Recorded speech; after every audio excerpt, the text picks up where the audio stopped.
विधानसभा के अध्यक्ष योगेश यादव जी,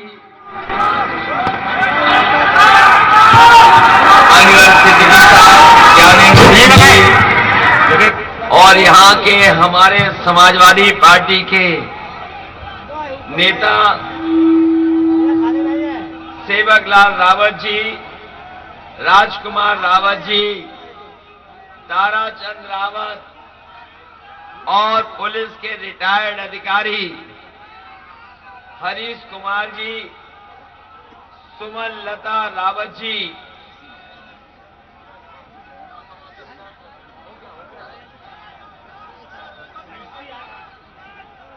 छोटे लाल भारती जी, बालेन्द्र जी, संदीप, दीपक और बड़ी मधुसूदन और बड़ी संख्या में उपस्थित सभी हमारे आदरणीय बुजुर्ग किसान भाई, बड़ी संख्या में नौजवान साथी और हमारे मंच पर यहां पर उपस्थित पार्टी के जिलाध्यक्ष अनु टंडन जी, इंद्रजीत सरोज जी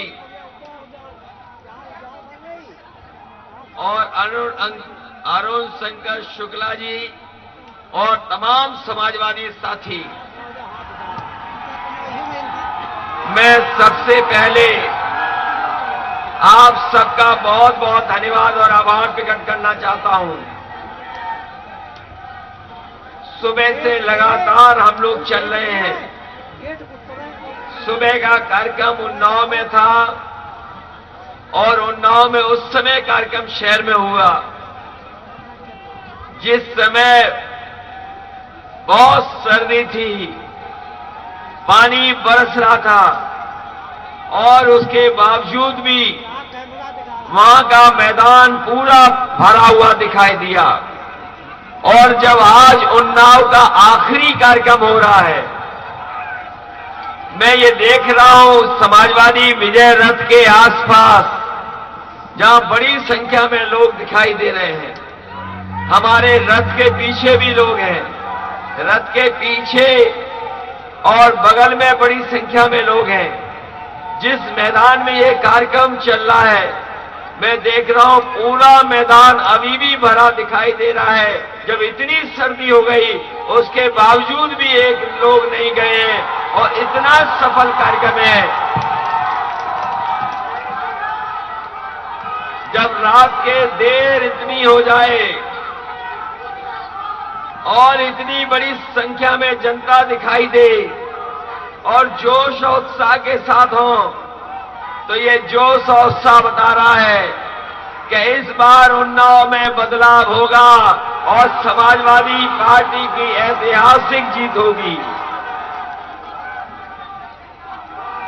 जहां भारतीय जनता पार्टी आज हर वर्ग के लोगों के साथ उन्होंने धोखा किया है। मैं जानता हूं सवेरे से आपने भाषण सुने होंगे, सब बातें आपको बताई जा चुकी होंगी, लेकिन बताओ हमारे किसान भाइयों, आप राजधानी के बिल्कुल बगल में रहते हो, आपसे सबसे कम दूरी है मुख्यमंत्री की। बताओ किसान भाइयों, ये बीजेपी ने बताया था कि पैदावार की आय दोगुनी कर देंगे। यहां जितने किसान खड़े हैं, बताओ किसान भाइयों, आपकी किस पैदावार की आय दोगुनी हो गई है। यहां धान आपका जब खेत में आया होगा, जब आप धान तैयार कर लिया था, बताओ धान की आपकी लूट हो गई कि नहीं हो गई। और अभी जब आप खाद लेने गए थे, बताओ किसान भाइयों खाद आपको मिली कि नहीं मिली। और अगर खाद मिल भी गई होगी तो आपके खाद की बोरी से 5 किलो की चोरी हो गई कि नहीं हो गई। ये बीजेपी के लोग हैं, याद कीजिए, इन्होंने कहा था कि हवाई चप्पल में चलने वाला हवाई जहाज में चलेगा। बताओ कितने हवाई चप्पल वाले हवाई जहाज में बैठ लिए हैं। और डीजल पेट्रोल की इतनी कीमत बढ़ा दी है कि हमारे गरीबों की गाड़ी नहीं चल पा रही, मोटरसाइकिल नहीं चल पा रही। डीजल की कीमत बढ़ गई कि नहीं बढ़ गई। और पेट्रोल 100 रुपए से पार हो गया कि नहीं हो गया।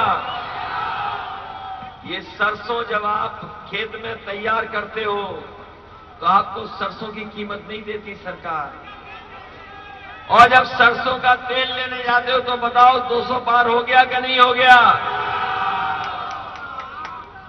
इसलिए ये जो बाबा मुख्यमंत्री हैं, ये बाबा मुख्यमंत्री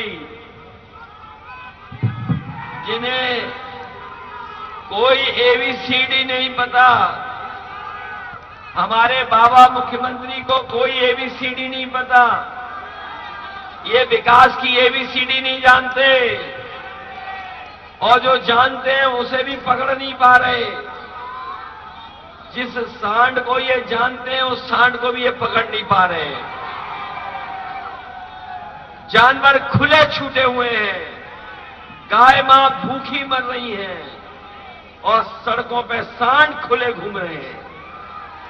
अभी नौजवानों याद होगा, मुख्यमंत्री जी ने कहा कि हमने लाखों नौकरियां दे दी हैं,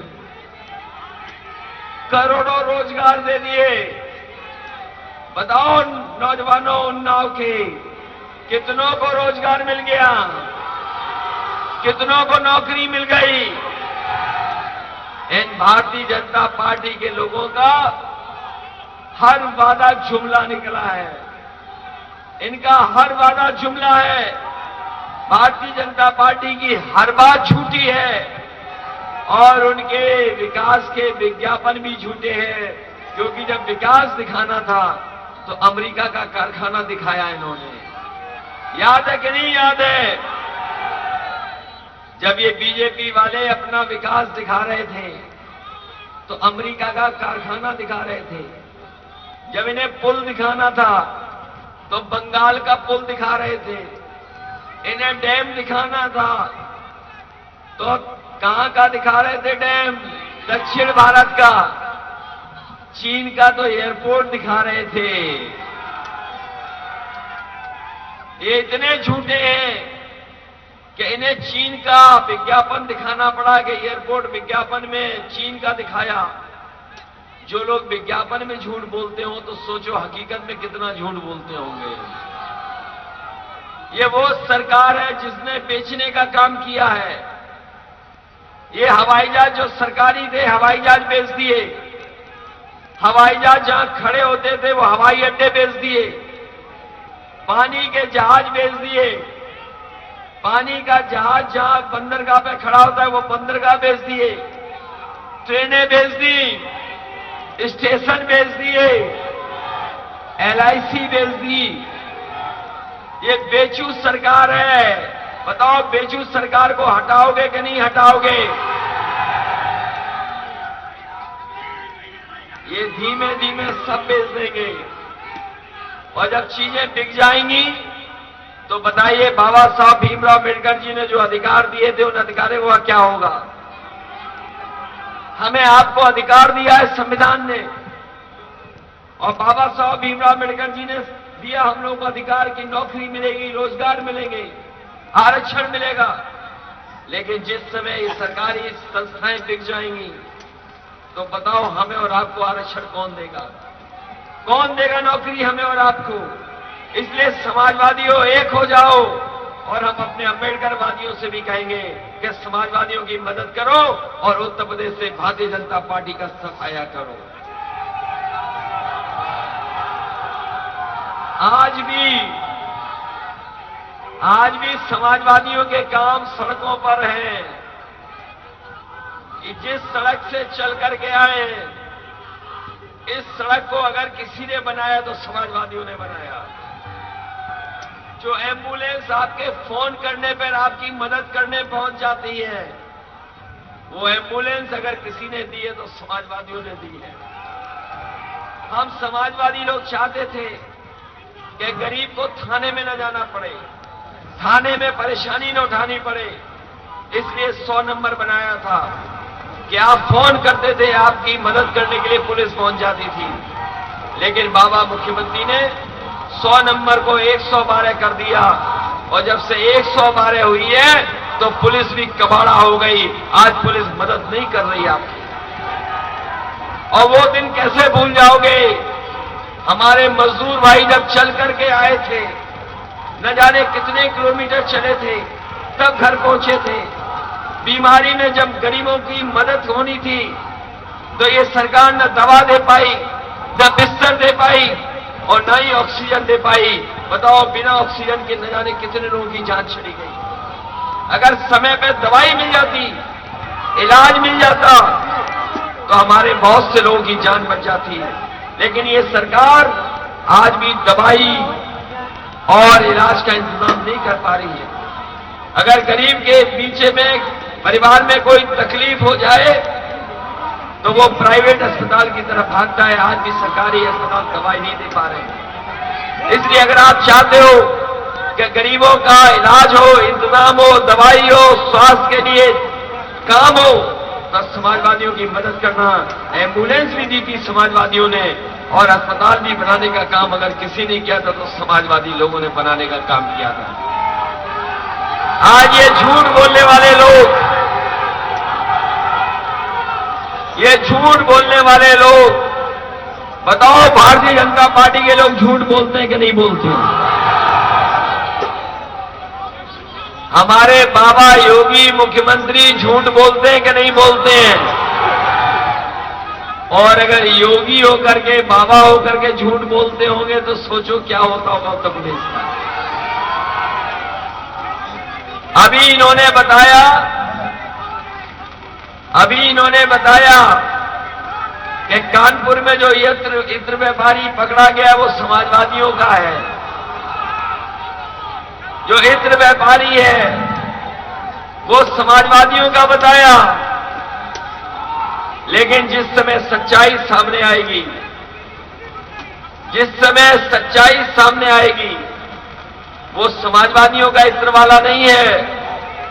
वो पैसा अगर किसी का है तो वह भारतीय जनता पार्टी के लोगों का है।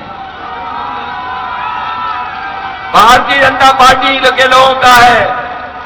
और अगर समाजवादियों का है तो हम चाहते हैं कि हमारा पैसा वापस दे दो, चाहे टैक्स ले लो हमसे। इसलिए सावधान रहना कि जो लोग किसानों से झूठ बोल सकते हैं वो कोई भी झूठ बोल सकते हैं।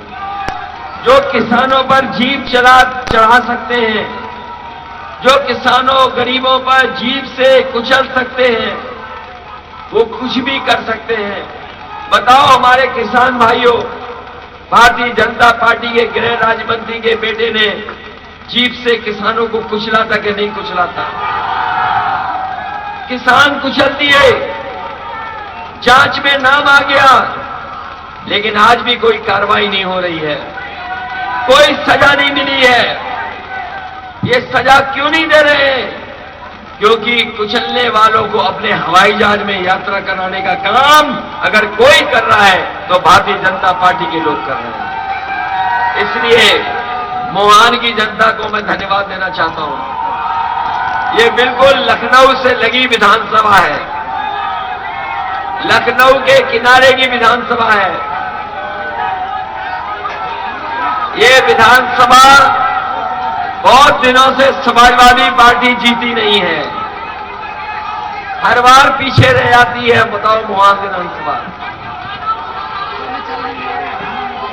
इसलिए आपसे हम निवेदन करना चाहते हैं कि इस बार मदद करोगे कि नहीं करोगे। और मुहान की जनता से हम कहना चाहते हैं कि समाजवादी सरकार बनाओ और विकास के पूरे दरवाजे आपके लिए खोल दिए जाएंगे। अगर हम लोग कम समय में सड़क बना सकते हैं, बताओ ऐसी देश में कहीं सड़क बनी हो तो बता दो। कहीं नहीं बनी। ये केवल अभी सड़क बनी है, इसके किनारे किसानों को सुविधा देने के लिए मंडी बननी थी, वो ये सरकार नहीं बना पाई। इस सड़क के किनारे उद्योग और कारखाने लगाने थे, जिससे हमारे नौजवानों को नौकरी और रोजगार मिल जाते। अगर सरकार बनेगी तो अपने किसानों को खुशहाल बनाने के लिए हमें कोई भी बजट का पैसा देना पड़े, हम अपने किसानों की मदद करने का काम करेंगे, उन्हें खुशहाल बनाने का काम करेंगे। अपने गरीबों के स्वास्थ्य के लिए अगर अस्पताल नए बनाने पड़ेंगे, अगर कोई सुविधा देनी पड़ेगी गरीब को इलाज के लिए, तो एक भी पैसा गरीब को इलाज के लिए नहीं देना पड़ेगा। आपको भागना नहीं पड़ेगा अस्पतालों में, किसी अस्पताल में इलाज करा लेना गरीब, उसकी मदद समाजवादी सरकार में करने का काम समाजवादी लोग करेंगे। इसलिए जहां स्वास्थ्य के क्षेत्र में हम लोग काम करना चाहते हैं, जहां पढ़ाई के क्षेत्र में काम करना चाहते हैं, वहीं विकास करने का काम भी समाजवादी लोग करना चाहते हैं। इन्होंने महंगाई बढ़ाई है। आज महंगाई के कारण किसी परिवार में खुशहाली नहीं आ सकती। आज हिसाब किताब लगा लेना, आपकी कमाई आधी हो गई है और महंगाई दोगुनी। जब कमाई आधी होगी, महंगाई दोगुनी होगी, तो आपके अंदर खुशहाली कैसे आएगी, ये सवाल सबसे बड़ा है। इसलिए महंगाई के खिलाफ किसान अपने सम्मान के बचाने के लिए और नौजवान अपनी नौकरी और रोजगार के लिए इस भारतीय जनता पार्टी का सफाया कर देना, यही निवेदन हम आपसे करने आए हैं, आपसे यही अपील करने आए हैं। और अपनी माताओं बहनों को कह के जा रहे हैं, समाजवादी पेंशन 500 रुपए मिलती थी, समाजवादी सरकार बनेगी तो 3 गुना समाजवादी पेंशन अपनी माता बहनों को और गरीब परिवार को देने का काम करेंगे। इन्हीं शब्दों के साथ हम अपने मंच पे उपस्थित सभी नेताओं का धन्यवाद देते हैं। मंच तक नहीं पहुंच पाए, मंच के सभी नेताओं का धन्यवाद, जिन्होंने समय समय पर जनता को अपनी बात रखने का काम किया है। साथ ही साथ ये पीछे जितने लोग खड़े, इनका धन्यवाद। हमारे दाएं हाथ जो खड़े, उनका भी धन्यवाद। बाएं हाथ में खड़े, धन्यवाद। और सामने मैदान में इतनी सर्दी में, इतने देर के बाद भी आप इतनी बड़ी संख्या में आए हैं। आज आपका मैं अभिनंदन करता हूं, आपका धन्यवाद देता हूं, आपको बधाई देता हूं इस ऐतिहासिक कार्यक्रम के लिए। और जो जोश और उत्साह दिखाई दे रहा है, ये बता रहा है कि इसी जोश और उत्साह के साथ जब मतदान होगा तो भारतीय जनता पार्टी उत्तर प्रदेश से और उन्नाव से ऐतिहासिक हार के साथ जाएगी। ये वो लोग हैं जिन्होंने महंगाई बढ़ाई है, चाहे वो खाद की महंगाई हो, चाहे खाने पीने की महंगाई हो, चाहे कपड़ों की महंगाई हो, चाहे डीजल की महंगाई हो, चाहे पेट्रोल की महंगाई हो, चाहे बिजली का बिल हो। आज हर चीज को महंगा करने का काम भारतीय जनता पार्टी ने किया है। इन्होंने गरीबों की जेब से पैसा निकाल करके अमीरों की तिजोरी भरने का काम किया है। इस चुनाव में यही गरीब, यही किसान, यही नौजवान इस भारतीय जनता पार्टी को सबक सिखाने का काम करेंगे। आप सबका बहुत बहुत धन्यवाद, बहुत बहुत आभार प्रकट करता हूं।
सकते हैं।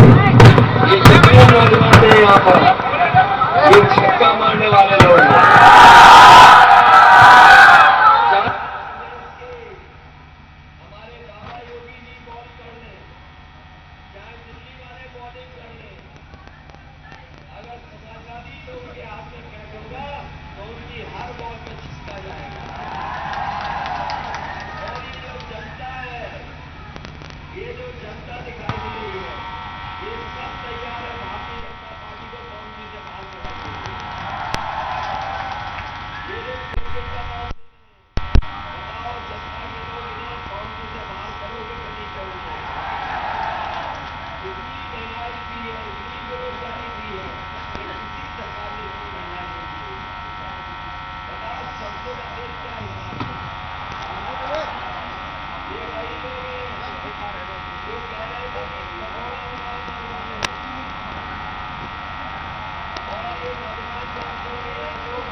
तो समाजवादी लोग आपको राशन देंगे, कोई मदद करेगा, सब बंद पड़ेगा करेंगे। अगर 100 का तेल भी देना पड़ा तो वो भी देंगे और घी भी देने का काम करेंगे, जिससे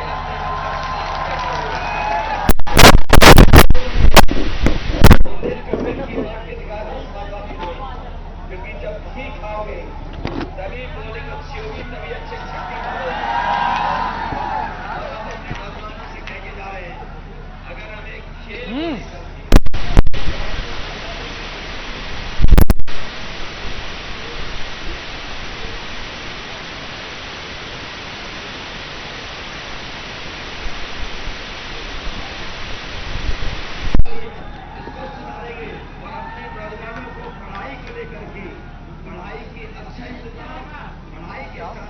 खेल भी हो तो उसके लिए अगर स्टेडियम या सुविधा देनी पड़ेगी तो वो भी देने का काम समाज करेगा।